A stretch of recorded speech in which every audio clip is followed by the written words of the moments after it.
ओम नमो भगवते वासुदेवाय।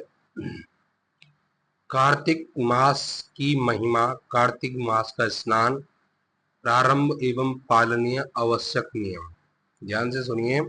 कार्तिक मास को श्रेष्ठ महीना क्यों कहा जाता है और इस महीने में इतने व्रत त्योहार क्यों होते हैं, कौन कौन से होते हैं, इसमें आपको बताऊंगा। और कुछ मेन मेन हेडिंग आपको प्रमाण के साथ बताऊंगा, क्योंकि अगर मैं इतना पढ़ने लग गया तो आप लगा सकते हैं कि इसमें ही आपको घंटों लग जाएंगे और ये ज़्यादा क्लिष्ट हो जाएगा तो आपके समझ में भी कुछ नहीं आएगा। तो कुछ चीज़ें जो आपको बता दूं कि इसमें कहा गया है कि वैशाख, श्रावण, भाद्रपद, कार्तिक और माघ आदि सभी मासों के महत्व का उल्लेख हमारे शास्त्रों में मिलता है।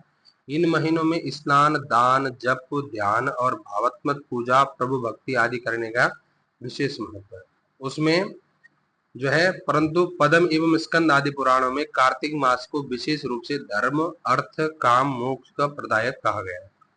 इसका उल्लेख स्वयं भगवान नारायण ने ब्रह्मा जी को और ब्रह्मा ने नारद को और नारद ने महाराज पृथ्वी को पुण्यप्रद कार्तिक मास के महात्म्य के संदर्भ में बताया है।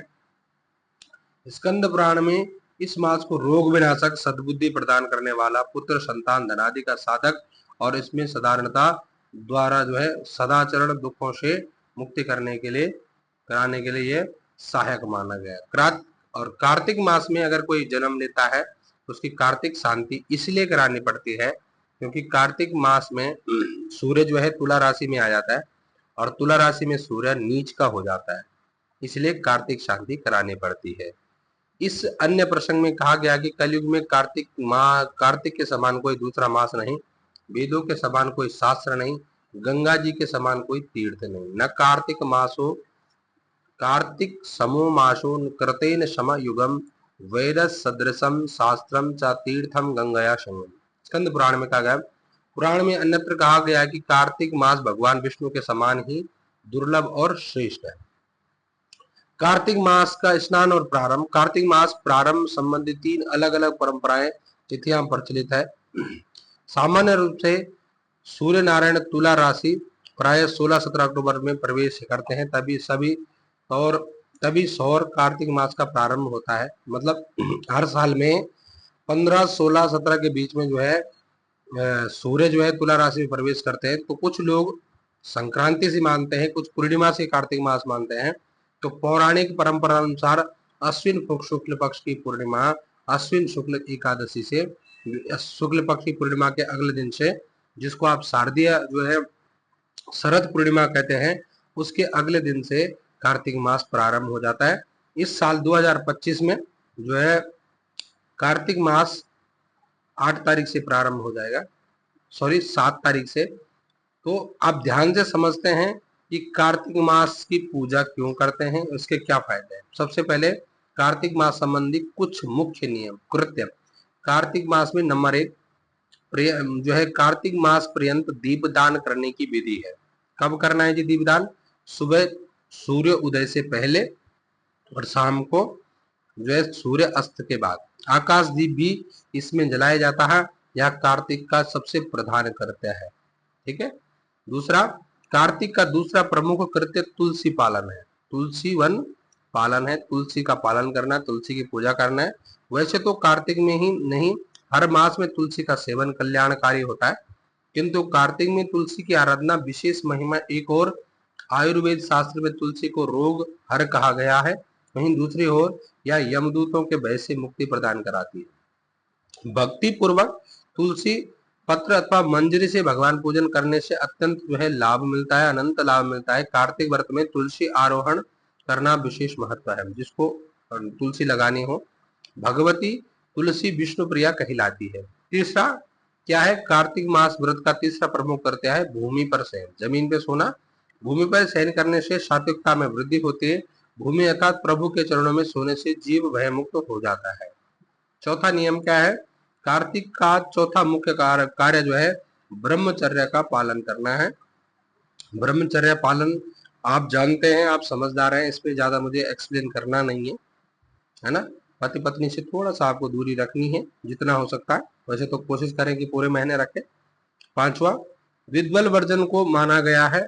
उड़द, मूंग, मसूर, चना, मटर, राई आदि की गणना द्विदल में की गई है। द्विदल मतलब इन चीजों को नहीं खाना है, इन चीजों को नहीं खाना है। विष्णु संकीर्तन की कार्तिक मास का मुख्य कृत्य है। यहाँ अति संक्षिप्त कृत्य दिए गए हैं, विस्तार से पढ़ने जानने के लिए आप जो है मेरे से संपर्क भी कर सकते हैं।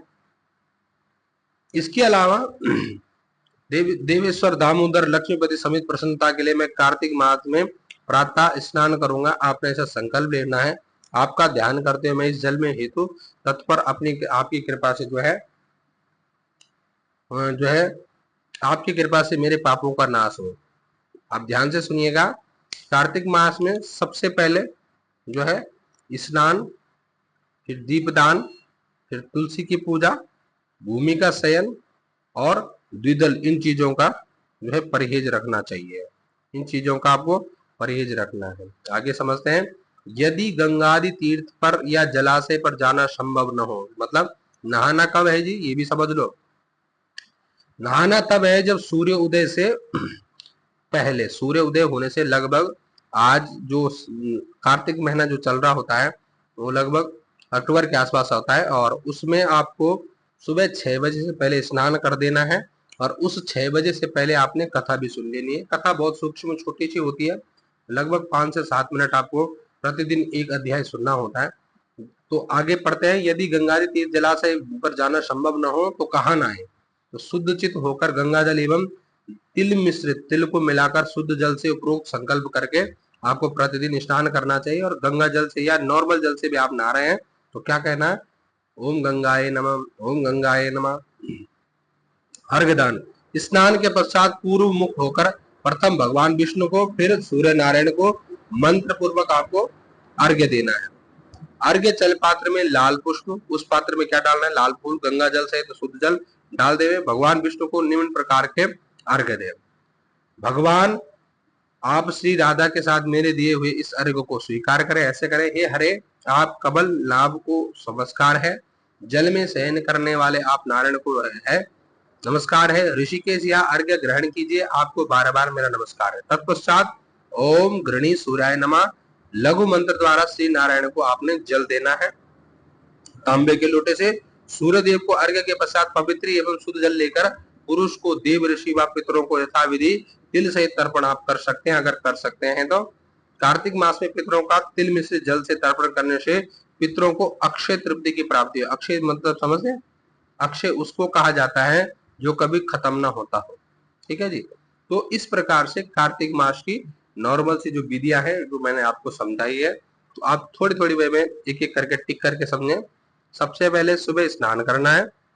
स्नान करते हुए जल में गंगा जल मिला देना, थोड़े से तिल डाल देने हैं और हर हर गंगे या ओम गंगाए नमः इस मंत्र का आपने जब स्नान करते हुए करना। स्नान करते ही आपने सबसे पहले दीप दान करना है अपने घर के चौखटों पे और घर के मंदिर में, किचन में, मतलब रसोई में।